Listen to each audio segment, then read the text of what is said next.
9 मई 1940। ये है फ्रांस के एक छोटे से कस्बे के छोटे छोटे बच्चे। आर्डेन नाम का यह कस्बा जर्मनी से दूर नहीं है, जिसके साथ फ्रांस की लड़ाई चल रही है। यहां हालात अभी तक तो शांत ही थे। तो यहां के स्कूली बच्चे अपने जूते कतार में रख रहे हैं और उनकी स्कूल टीचर उनसे कह रही है, आज हम एक अच्छा गीत सीखेंगे ताकि शांति बहाल हो जाए। Round round round go the puppets. लेकिन ये इन बच्चों की आखिरी क्लास साबित हुई।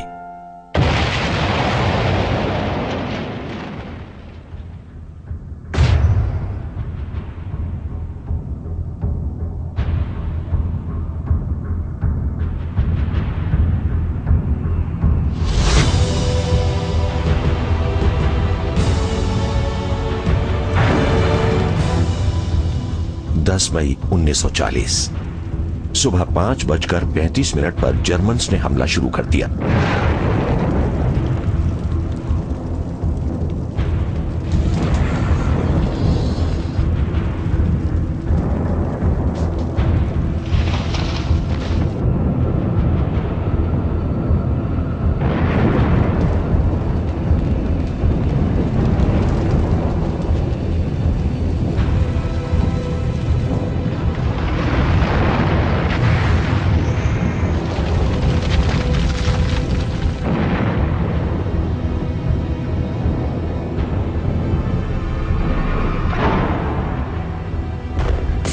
जर्मन पैराट्रूपर्स को हॉलैंड पर उतार दिया गया। वो पहले 30 लाख हमलावरों में से सबसे पहले पहुंचने वाले सैनिक थे। वेयरमाख्त बेल्जियम में पहुंच गए। ये हिटलर की एक चाल थी। जर्मन्स ने ऐसा दिखाया जैसे वो निष्पक्ष बेल्जियम के रास्ते फ्रांस पर हमला करने वाले हैं, जैसा कि उन्होंने 1914 में किया था। मित्र सेनाओं के कमांडर इन चीफ जनरल गैमला को पूरा भरोसा था कि उन्होंने सब कुछ कवर कर लिया है। फोनी वॉर के दौरान उन्होंने अपनी रणनीति को अच्छी तरह निखार लिया था। गैमला ने फ्रांसीसी सेना की बेहतरीन मोटराइज्ड डिविजन्स को पूरी ब्रिटिश एक्सपीडिशनरी फोर्स के साथ बेल्जियम में दाखिल करा दिया।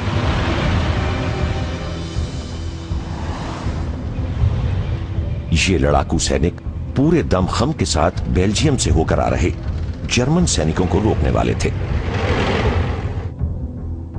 लेकिन हिटलर अपने हेडक्वार्टर्स में मुस्कुरा रहा था।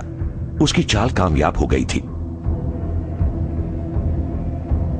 उसने कहा, खुशी के मारे मेरी आंखों में आंसू आ जाएंगे। उसने एयरफोर्स के कमांडर फील्ड मार्शल गोरिंग को फ्रेंच कॉलम्स पर बमबारी न करने का निर्देश दिया ताकि वो बेल्जियम के इलाके में और आगे बढ़ते जाएं। फिर उसने उन पर पीछे से हमला किया। उसका असली हमला तो आर्डेन में होने वाला था।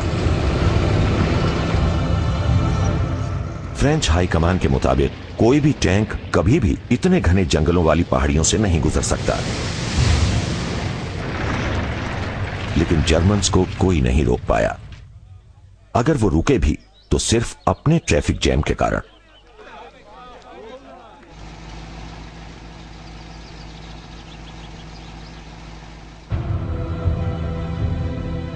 इस बीच नीदरलैंड्स और बेल्जियम में जिन लोगों के पास अपनी कारें थीं, वो सबसे पहले भागने वालों में शामिल थे।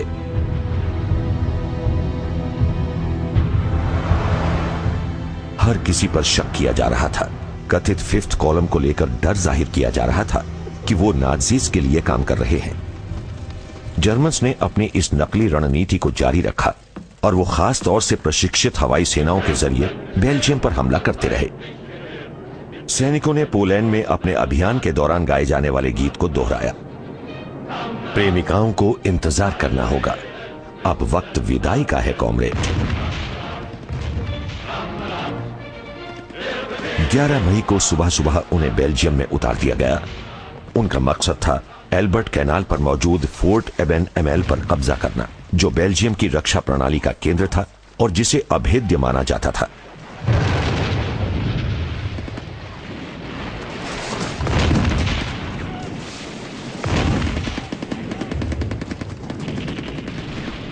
एक जांबाज जर्मन सिपाही एक टरेट के ऊपर विस्फोटकों को लेकर पहुंच गया। जीतने वाले सैनिक उस फोर्ट अबेनामेल के खंडहरों में से गुजरे जो बेल्जियम के लिए बहुत अहमियत रखता था। इस तरह की तस्वीरें वेयरमाख्त की अजेयता वाली छवि को और मजबूत बनाने वाली थीं। इस किले पर कब्जे के बाद लोग पेरिस तक जाने वाली आखिरी रेलगाड़ियां पकड़ने के लिए दौड़े।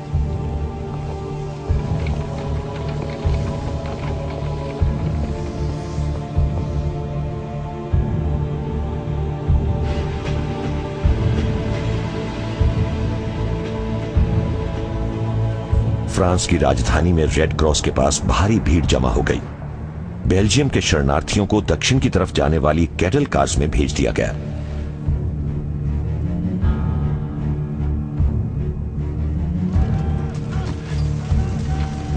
जब जर्मन्स लिएज में दाखिल हुए तो घबराहट बढ़ने और फैलने लगी।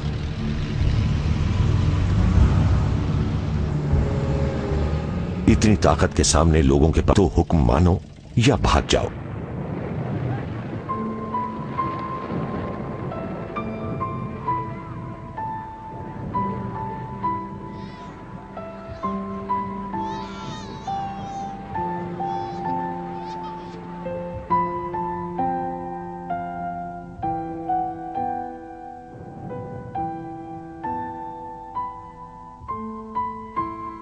बहुत से शरणार्थी देहाती इलाकों से थे।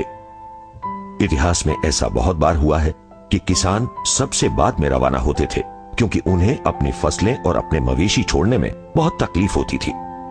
बेल्जियम के एक मशहूर कवि एमील वेहरन ने लिखा, यहां के लोगों के पास कुछ भी नहीं है, उनके सामने है तो बस ऐसा रास्ता जो कहीं खत्म नहीं। यहां खेतों में काम करते हैं, उनके सामने है ऐसा दुर्भाग्य जिसकी कोई सीमा नहीं।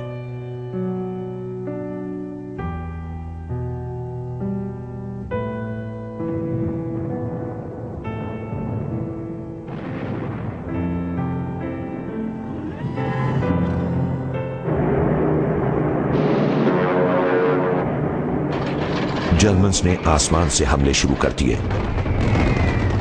उन्होंने महत्वपूर्ण राजमार्ग, हवाई अड्डे, रिफाइनरीज और फ्यूल सप्लाईज को बर्बाद कर दिया।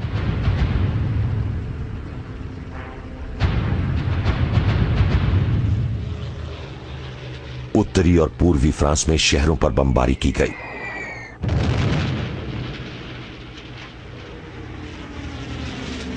फ्रांस के लोग अब मॉडर्न वॉरफेयर की असलियत का सामना कर रहे थे।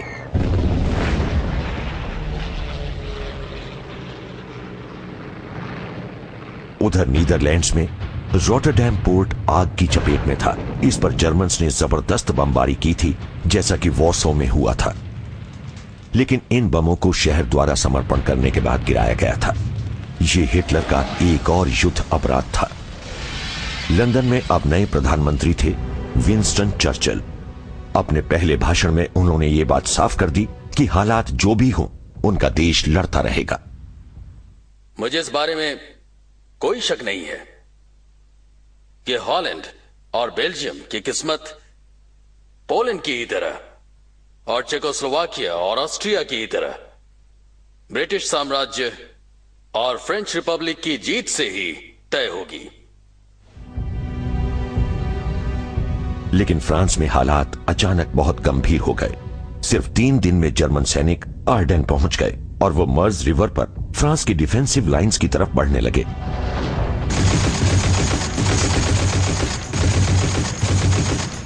अपनी पिंसर मूवमेंट के जरिए आगे बढ़ते हुए वो बेल्जियम में इकट्ठे हुए मित्र सैनिकों को घेरने की कोशिश कर रहे थे।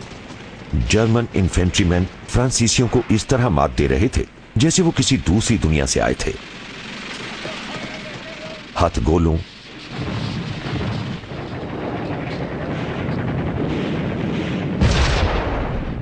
मशीन गनों और अपने जबरदस्त हमले के बल पर उन्होंने इस शहर पर एक दिन में ही कब्जा कर लिया।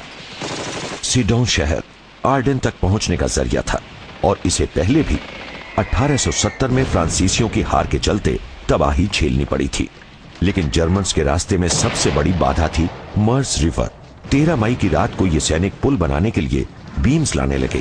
फ्रांसीसियों ने जवाबी हमला किया, लेकिन जर्मन्स ने फ्रेंच आर्टिलरी को नाकाम कर दिया और अगली सुबह सैपर्स ने पुल बनाकर तैयार कर दिया। सैनिकों की अगुवाई 52 साल का एक प्रशियन जनरल गुडेरियन कर रहा था। वो आर्मर्ड वॉरफेयर के मामले में एक जबरदस्त स्ट्रेटेजिस्ट था और उसने टैंक्स के जरिए बड़ी ताकत, हिम्मत और रफ्तार से हमला किया।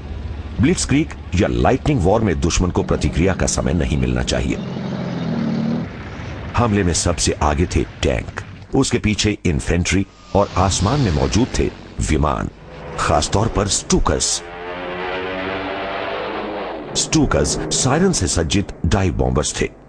गोता लगाने के जबरदस्त दबाव का सामना करते हुए उनके बेहद प्रशिक्षित पायलट बड़ी सटीकता के साथ आखिरी समय पर अपने बमों को रिलीज करते थे।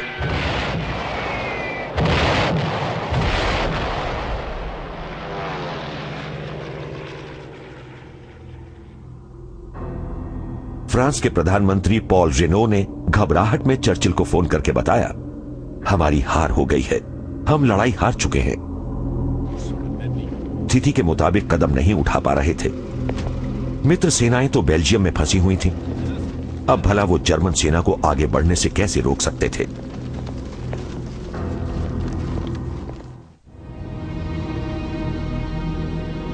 पेरिस में फ्रांस के अधिकारी शरणार्थियों की बढ़ती तादाद का सामना करने की कोशिश कर रहे थे। बेल्जियम और उत्तरी फ्रांस के लोग शहर में लगातार आ रहे थे। जल्दी ही स्कूलों, अस्पतालों और बैरक्स में कोई जगह नहीं बची। सही खबरें नहीं मिल रही थीं।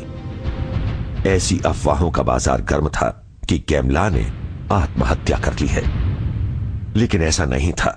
फ्रेंच हाई कमान को यह समझ आ चुका था कि जर्मन सेना तट की तरफ बढ़ रही है और मित्र सेनाएं एक जाल में फंस चुकी हैं। ऐसे में जवाबी हमले का हुक्म दिया गया। कर्नल डिगोल नाम के एक शख्स को एक टैंक ब्रिगेड का प्रमुख बना दिया गया। फ्रांसीसी सेना के पास ज्यादा टैंक थे और जर्मन पेंजर टैंक्स के मुकाबले उनकी क्वालिटी भी बढ़िया थी।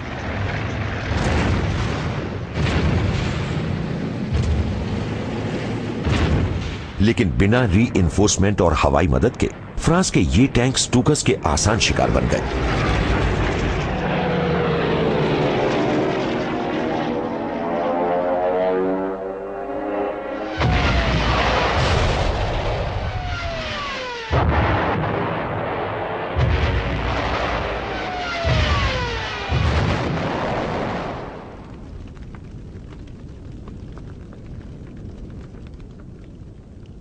फ्रांसीसी सैनिक बढ़िया मुकाबला कर रहे थे, लेकिन ये सोचकर हैरान थे कि वायुसेना उनकी हिफाजत क्यों नहीं कर रही है। फ्रांस के पायलट्स की तैयारी अच्छी नहीं थी और उनके पास विमान भी कम थे। लुफ्टवाफे के मुकाबले उनके पास बहुत कम विमान थे, फिर भी वो बड़ी हिम्मत से लड़े। दर्जनों जर्मन पायलट्स के विमान गिरा दिए गए और उन्हें बंदी बना लिया गया। युद्ध विराम के कागजात पर दस्तखत होने के बाद इनमें से कुछ पायलट्स जर्मनी लौटाए जाने वाले थे, जो ब्रिटेन के खिलाफ युद्ध में शामिल होने वाले थे। जर्मन टैंक्स बड़ी तेजी से उत्तरी फ्रांस के शहरों और गांवों से होकर गुजर रहे थे।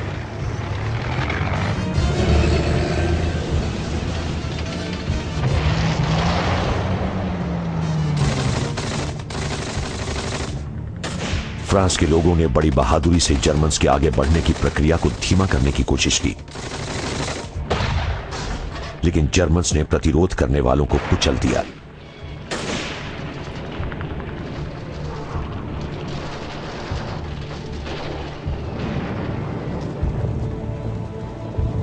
जर्मन सैनिक अब इंग्लिश चैनल पहुंच गए थे। हंसिए की शक्ल में हिटलर की रणनीति कामयाब रही थी। ब्रिटिश एक्सपीडिशनरी फोर्स, बेल्जियम की सेना और फ्रांस की हथियारबंद सेना चारों तरफ से घिर चुकी थी।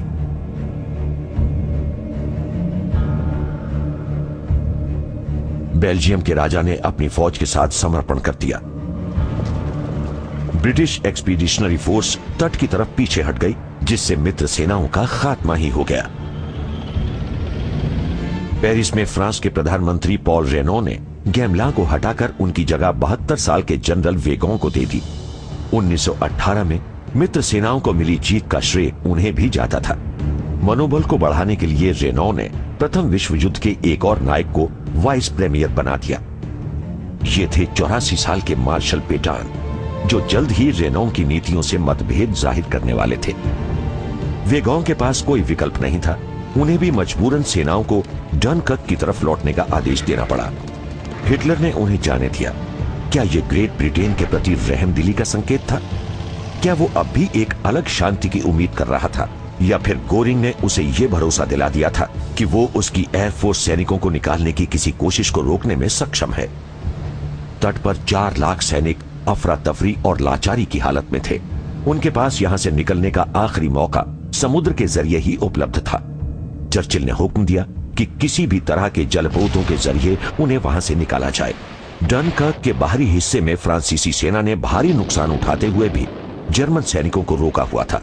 ऐसे में गोरिंग ने लुफ्टवाफे के स्टूकर्स और बॉम्बर्स को भेजा।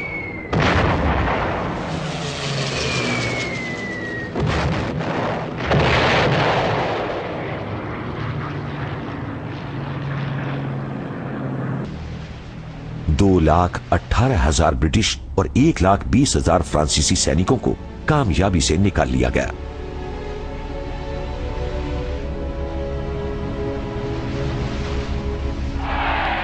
ब्रिटिश सेना बच तो गई, लेकिन उसकी हालत बेहद खराब थी।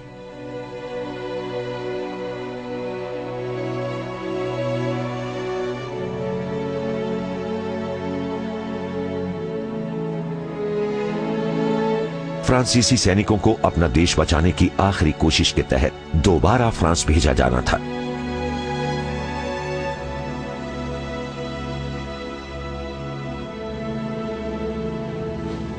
ब्रिटिश सैनिकों को री इक्विपमेंट सेंटर्स में भेजा गया। पूरे ग्रेट ब्रिटेन ने डनकर्क को एक असाधारण कारनामा बताया, लेकिन चर्चिल ने इसे ज्यादा सही तरीके से बयान किया और कहा, युद्ध को इवैक्यूएशन के जरिए नहीं जीता जाता। फिर भी जून 1940 के शुरुआती दिनों में डनकर्क स्पिरिट का उदय हुआ। इस युद्ध की बेरहमी और नाज़ियों की विध्वंसकारी ताकत अब ब्रिटेन की समझ में आ चुकी थी। मिलनसारी और मौज मस्ती की जगह देश को एकजुट करने से जुड़े जबरदस्त प्रयासों ने ले ली थी। चर्चिल, जो अपने सैनिकों की नाकामी से भी जूझ रहे थे, उन्होंने 4 जून को जो कुछ कहा वो भुलाया नहीं जा सकता। उन्होंने कहा, हम तटों पर, लैंडिंग ग्राउंड्स पर, मैदानों में, सड़कों पर और पहाड़ियों पर लड़ेंगे, लेकिन हम समर्पण कभी नहीं करेंगे।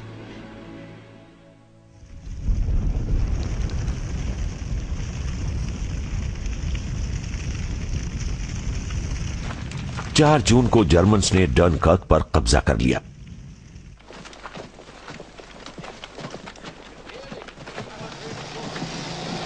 उनका इंतजार ये तमाम चीजें कर रही थीं, जिन्हें वेयरमाख्त की प्रोपेगेंडा यूनिट ने खूब फिल्माया। ब्रिटिश सेनाएं अपने लगभग सारे उपकरण यहां छोड़ गई थी।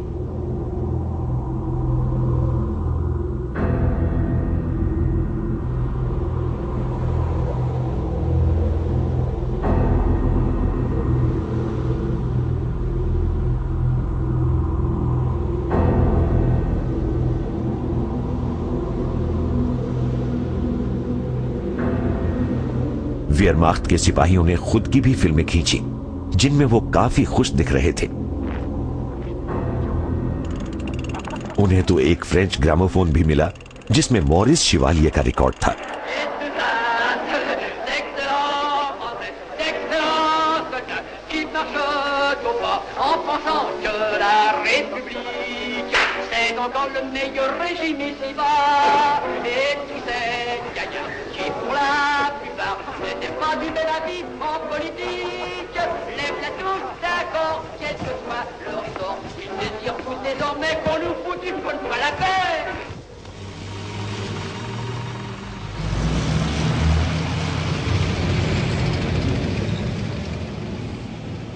जर्मन्स का हमला जारी रहा और फ्रांस हार गया।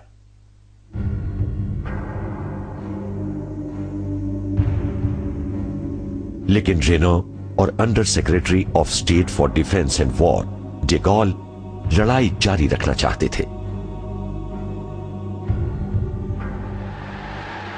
उधर रोम में Italian dictator Mussolini Il Duce अपने लोगों को एक अच्छी खबर सुनाने वाला था। मैं आप लोगों से कहना चाहता हूं कि युद्ध की घोषणा हो चुकी है।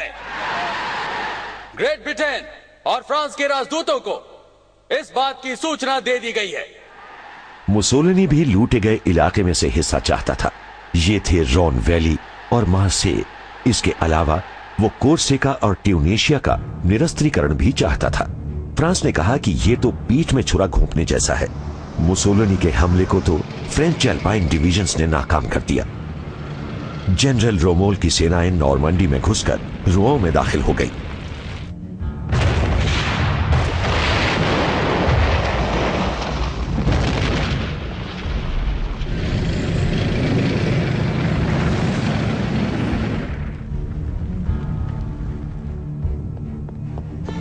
पेरिस को एक खुला शहर घोषित कर दिया गया।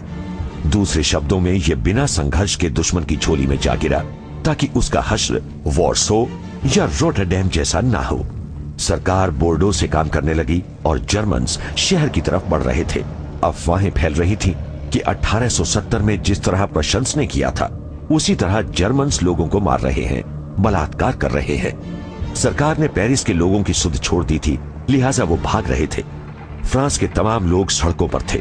बाद में इस घटना को बाइबल से जुड़ा एक मशहूर नाम दिया गया, द एक्सोडस। फ्रांस के लाखों पुरुष और महिलाएं आखिरी दुर्ग लुआर की तरफ बढ़ रहे थे, लेकिन कोई भी दुर्ग इतना मजबूत नहीं था कि स्टूकस के सामने ठहर सके।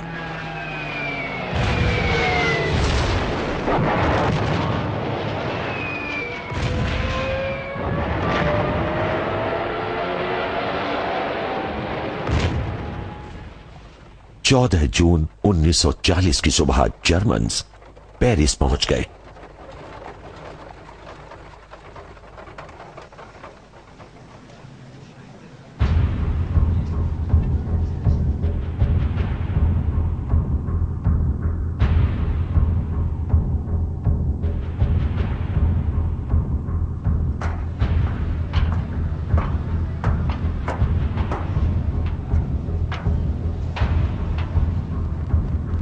पेरिस में नाजियों का प्रतीक स्वास्तिक फहरा रहा था।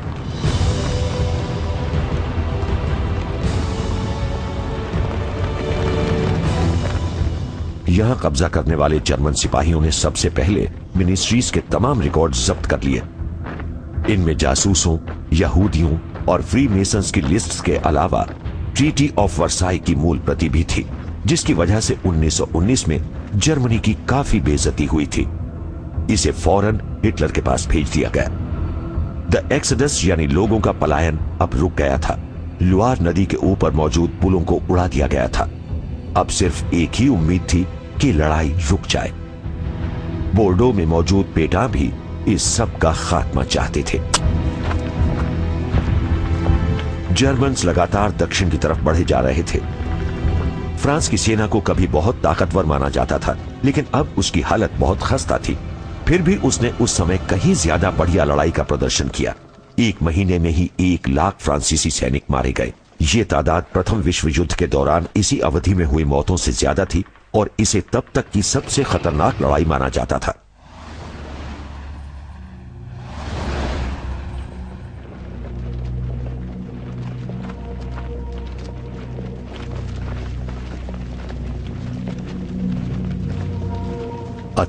लाख 50,000 सैनिकों, 36,000 अधिकारियों और 176 जनरल्स को बंदी बना लिया गया।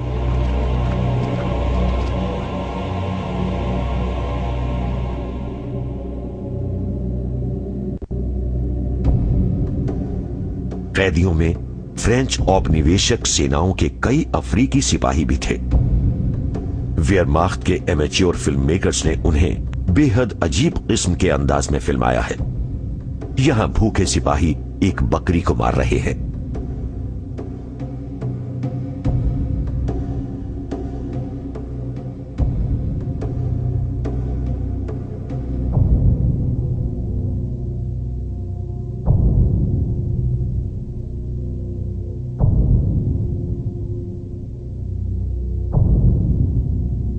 जर्मन प्रोपेगेंडा न्यूज रील्स में बार बार इन सैनिकों के चेहरे करीब से दिखाए जा रहे थे। जर्मन सरकार फ्रांस की बेइज्जती करते हुए यह दिखाना चाहती थी कि फ्रांसीसी लोग अपनी कॉलोनीज के गुलामों के साथ मिलकर युद्ध करने को मजबूर हैं। मूल जर्मन कमेंट्री इस पर रोशनी डालती है। मित्र सेनाओं का कहना है कि वो हमारी मध्ययुगीन बर्बरता से सभ्यता को बचाने के लिए लड़ रही हैं। जरा सभ्यता के इन संरक्षकों पर नजर तो डालिए। फ्रांसीसी सेना के 3000 अफ्रीकी सिपाहियों और अधिकारियों को पकड़े जाने के बाद गोली से भून दिया जाने वाला था। नाजी इंडोक्ट्रिनेशन के 7 साल बाद जर्मन सैनिकों में नस्लवाद का बोलबाला था।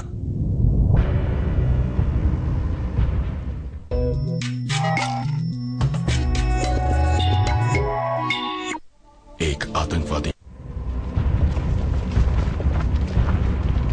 फ्रांस की किस्मत तय होने में 3 तारीखें निर्णायक साबित होने वाली थीं। 16 जून 1940 को बोर्डिया में काउंसिल ऑफ मिनिस्टर्स ने रेनो को उनके पद से हटा दिया और रेनो ने इस्तीफा दे दिया। उनकी जगह फ्रांस की सरकार का नेतृत्व फिलिप पेटां को सौंपा गया।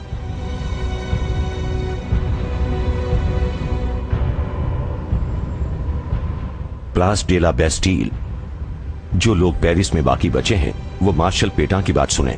वेर्डा के वॉर हीरो ने घोषणा की कि वो युद्ध विराम चाहते हैं। मैंने अपने दुश्मनों से सभी हमले बंद करने को कहा है। एक सैनिक होते हुए भी मैंने इतना दुखद फैसला लिया है क्योंकि सैन्य हालात की यही मांग है। जर्मन रेडियो ने इस भाषण का अनुवाद करके बताया कि फ्रांस ने समर्पण कर दिया है।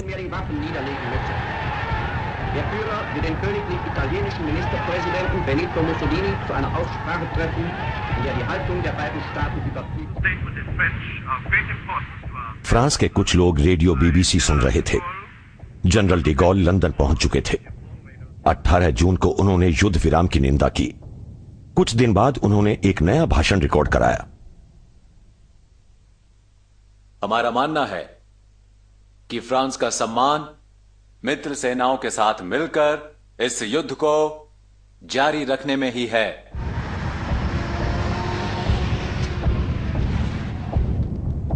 हिटलर को मॉस्को से बधाई का एक टेलीग्राम मिला।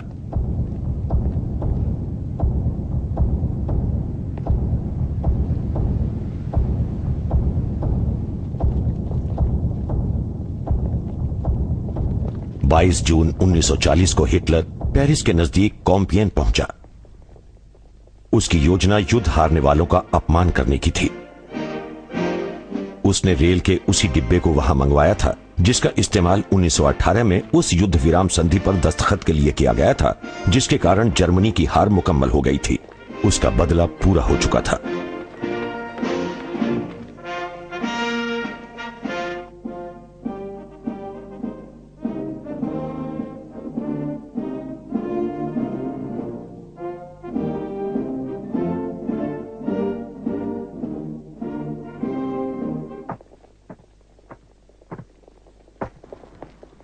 फ्रांसीसी प्रतिनिधिमंडल का नेतृत्व जनरल हुंसी जैर कर रहे थे।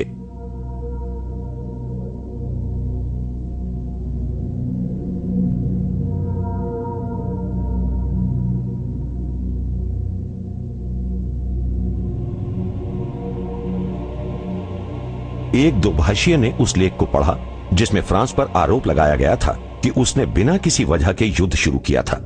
हिटलर ने एक शब्द भी नहीं कहा। वो खड़ा हुआ और वहां से चला गया।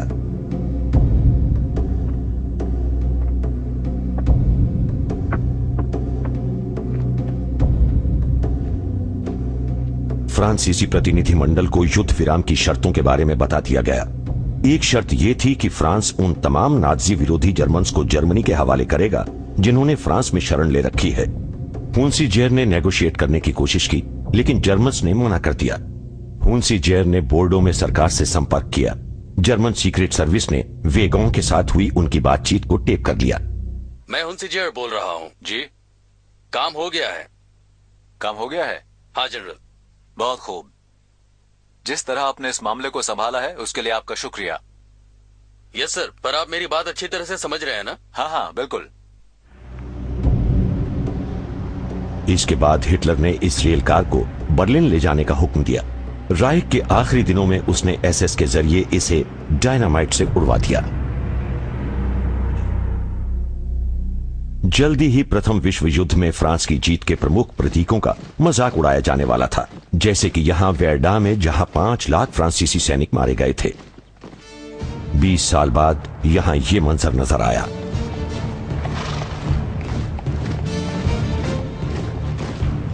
हिटलर जब अपने उन सैनिकों से मिलने आया जिन्होंने अभी अभी मैजिनो लाइन को हासिल किया था, तो उसने फ्रांस की खिल्ली उड़ाई।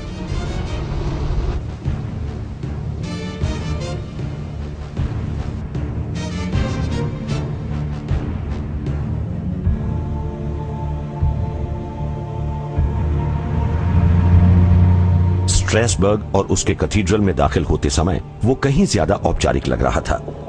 अल्सास और लॉरेन उसके वादे के मुताबिक एक बार फिर जर्मन के कब्जे में थे।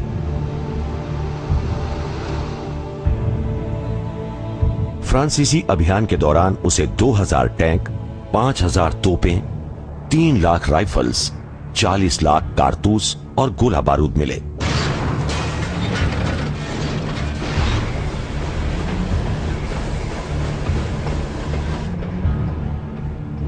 एक आर्मी सप्लाई वेयर हाउस में वेयरमाख्त को फ्रांसीसी सेना के इस्तेमाल के लिए रखे गए लॉन्ग अंडरवियर मिले। ये गर्म कपड़े थे जिनका इस्तेमाल भविष्य के अभियानों के लिए किया जाना था।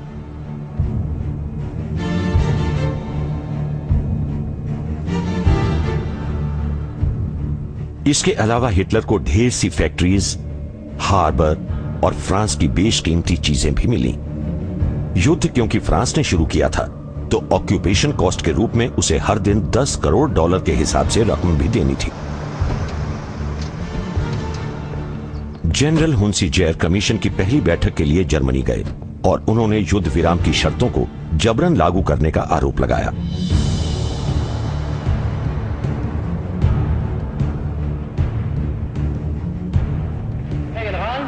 सैनिकों को बचाने के लिए हिटलर ने फ्रांस को आंशिक प्रभु सत्ता सौंपे रखी। वहां हिटलर की उंगलियों पर नाचने वाली सरकार थी और एक ऐसी समिति सेना भी जिसके पास भारी हथियार नहीं थे और उसे सिर्फ कानून व्यवस्था कायम रखनी थी। देश को 2 भागों में बांट दिया गया। उत्तर में कब्जे वाला इलाका था और पूरे अटलांटिक तट के साथ साथ ये सभी हार्बर्स तक पहुंच मुहैया कराता था। मेडिटेरेनियन इलाके पर इटली का नियंत्रण था और उसने एल्प्स के साथ साथ एक सकरे भूभाग पर कब्जा कर रखा था। बाकी हिस्से को फ्री जोन कहा जाता था और इसकी नई राजधानी थी विशी। इस स्पा टाउन के कई हिस्सों को इसके कई होटल्स की वजह से चुना गया था। जुलाई के शुरू में मार्शल पेटा सरकारी मिनिस्ट्रीज के साथ इन इलाकों में गए। यहां हर कहीं माहौल हताशा से भरा था।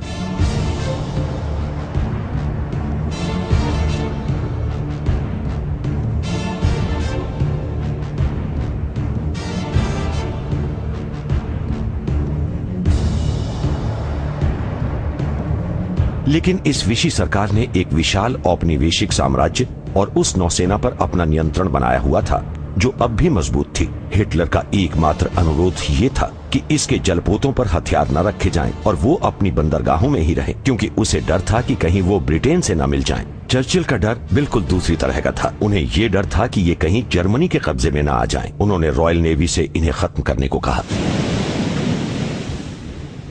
एक ब्रिटिश नेवल फोर्स फ्रांस के एक बहुत बड़े नेवल बेस की तरफ रवाना हुई। ये था अल्जीरिया में मौजूद मार्शल कभी। चर्चिल कोई जोखिम नहीं उठा रहे थे। एक अल्टीमेटम दे दिया गया कि या तो हमारे साथ आ मिलो, अपने जहाजों को छोड़ दो, या फिर कैरेबियन में डीमिलिटराइजेशन के लिए हमारे साथ चलो। लेकिन फ्रांस ने ऐसे सभी प्रस्ताव ठुकरा दिए। इस पर ब्रिटेन ने गोलाबारी शुरू कर दी।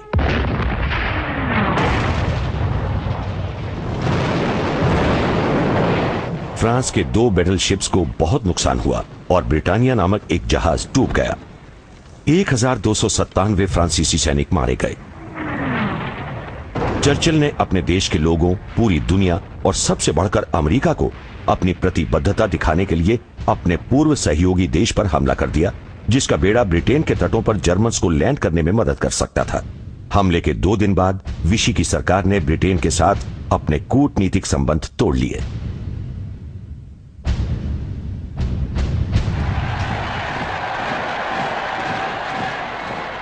इधर पूरे जर्मनी में हिटलर की खूब वाहवाही हुई। फ्रांस पर उसने जिस फुर्ती से जीत हासिल की थी, उससे उसके जनरल्स बहुत खुश हुए। वो खुद को तब तक का सबसे बड़ा वॉर लीडर मानने लगा। वो तो अपनी बराबरी नेपोलियन से करने लगा, और जैसा कि सम्राट के साथ होता है, कोई भी अब उसकी बात को काटने की जुर्रत नहीं कर सकता था।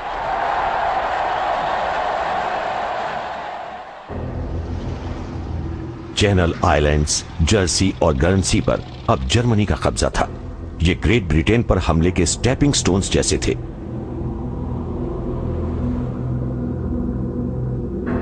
ब्रिटेन जर्मन हमले से जूझने की तैयारी कर रहा था। वो ऐसे कदम उठा रहा था जो मामूली लग सकते थे।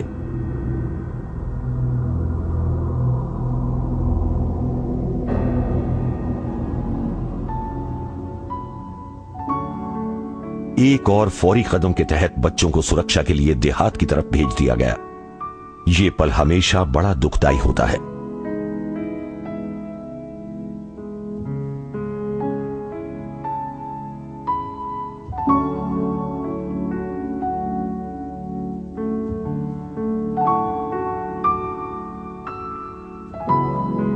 इन बच्चों की बड़ी बहनों, माओं और दादी माओं ने युद्ध से जुड़ी कोशिशों में हिस्सा लेना शुरू कर दिया। हर महिला को खतरनाक जर्मन पैराट्रूपर से अपने घर को बचाना था।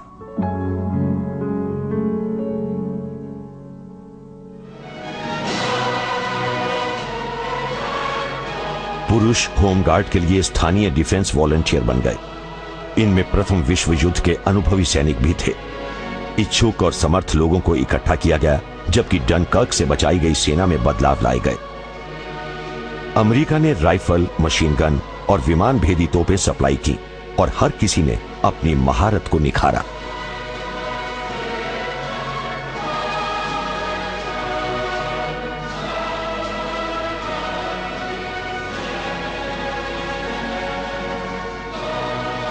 चर्चिल ने ब्रिटेन के लोगों को प्रेरित करने वाला एक भाषण दिया। ब्रिटेन की लड़ाई शुरू होने वाली है, लिहाजा आइए खुद को अपने कर्तव्य के लिए तैयार कर लें और मन में यह बात बिठा लें कि अगर ब्रिटिश एम्पायर और इसका कॉमनवेल्थ 1000 साल तक भी चलता है तो भी लोग यही कहेंगे, ये उनकी जिंदगी के बेहतरीन पल थे।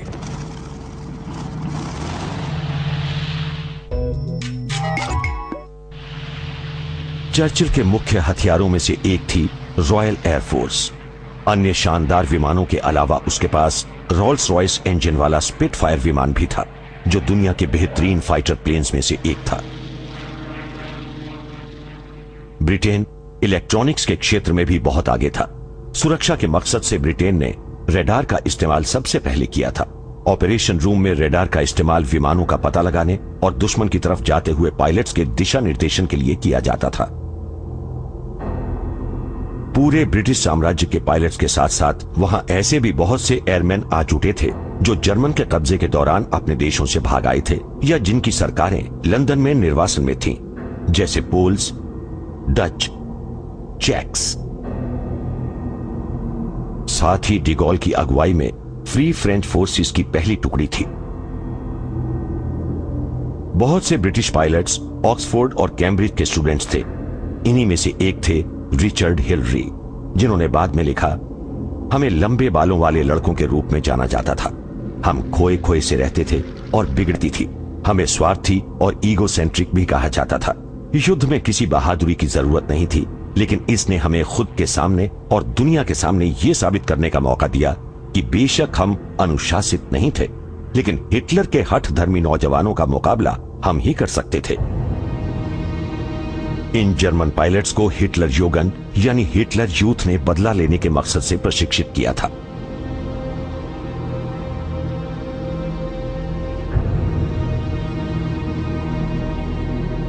इन्हें लगता था कि ये अजेय हैं। उनका नेता गोरिंग इस शासन में एक लोकप्रिय हस्ती था।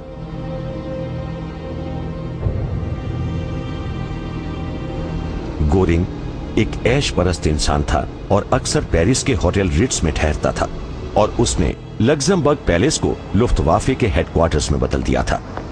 उसने हिटलर से वादा किया था कि लुफ्तवाफे कुछ ही दिनों में रॉयल एयरफोर्स का सफाया कर सकती है, आसमान पर उसका कब्जा हो सकता है और वो वेयरमाख्त को ग्रेट ब्रिटेन पर हमला करने के लायक बना सकती है।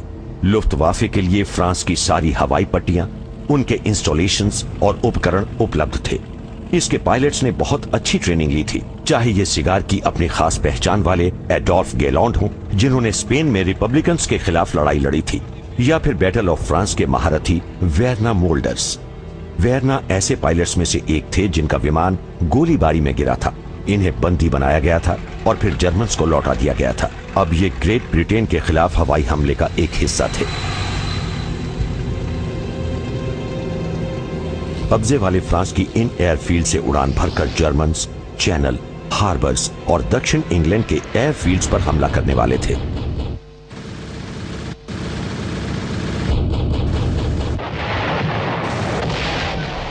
उन्होंने 500 ब्रिटिश विमानों को गिरा दिया, लेकिन खुद जर्मनी के भी 1000 विमान तबाह हो गए।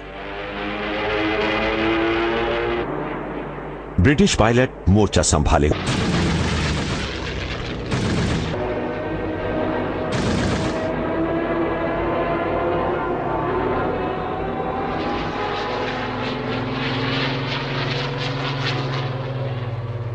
चर्चिल ने कहा, इंसानी मुठभेड़ों में कभी भी ऐसा नहीं हुआ कि इतने सारे लोग इतने कम लोगों के ऋणी हो गए हों। हिटलर ने ब्रिटेन पर हमला करने की अपनी योजना को रद्द करने का फैसला किया। ये उसे लगने वाला पहला धक्का था। उसकी रणनीति अब रात में बमबारी करने पर ज्यादा केंद्रित हो गई। उसने कहा, ब्रिटेन तभी समर्पण करेगा जब उसके शहरों को बर्बाद कर दिया जाएगा। जर्मन बम वर्षकों ने ब्रिटेन के कोवेंट्री और लंदन जैसे शहरों पर हमले किए। यह था ब्लिट्स यानी रोजाना बमबारी।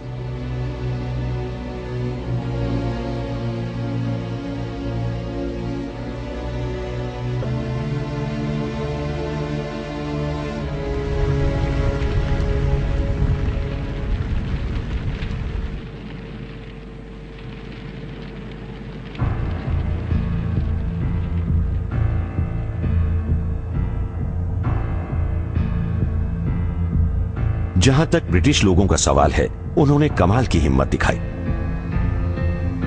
उन्होंने अपनी कॉटेजेस के बागों में शेल्टर खोद लिए। वो लंदन में अंडरग्राउंड स्टेशंस में सोते थे और अगले दिन काम पर जाते थे।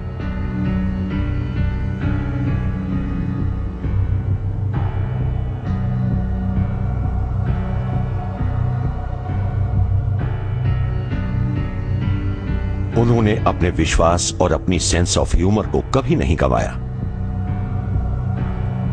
चर्चिल ने फ्रांस के लोगों से कहा, हिटलर ने जिस लंदन के बारे में ये कहा था कि हम उसे राख में बदल देंगे, वहीं लोग अब भी पूरी हिम्मत से हालात का सामना कर रहे हैं।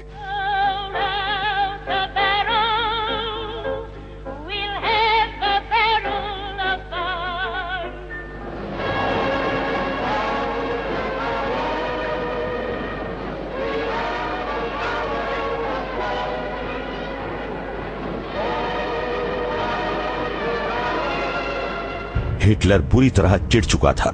उसने बाद में चर्चिल को यहूदियों को शय देने वाला आधा अमरीकी शराबी कहा।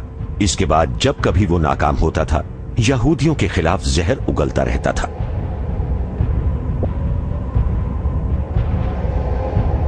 12 अक्टूबर 1940 को यौम किपर के दिन वॉर्सो के यहूदियों को बताया गया कि एक गेटो बनाया जा रहा है। 3 मीटर ऊंची एक दीवार बनाई गई जिसने 5 लाख उन यहूदी पुरुषों, महिलाओं, बच्चों और बुजुर्गों को घेर लिया जो भूख, ठंड और गरीबी से बुरी तरह प्रभावित होने वाले थे।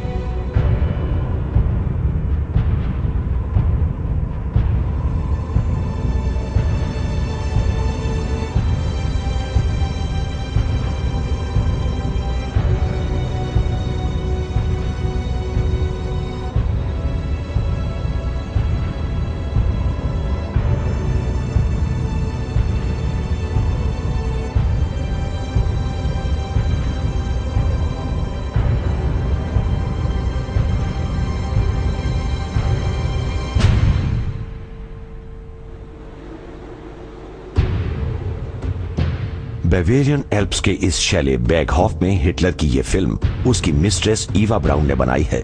और हिटलर कुलीन नाजी लोगों के बच्चों से घिरा हुआ नया साल मना रहा है। अभी वो एक और बड़ा दांव खेलने वाला था। उसका लक्ष्य अब पूर्व में एक नए लेबन्सरॉम यानी रहने की जगह को हासिल करने का था। वो स्टेलिन के साथ मिल चुका था ताकि बाद में उस पर बेहतर ढंग से हमला कर सके। ब्रिटेन पर कब्जा न कर पाने की अपनी नाकामी के कारण हिटलर चर्चिल द्वारा अमेरिका को युद्ध में खींचने से पहले जल्दी ही कोई कदम उठाना चाहता था। इससे तो पूरी दुनिया में ही आग लग जाने वाली थी।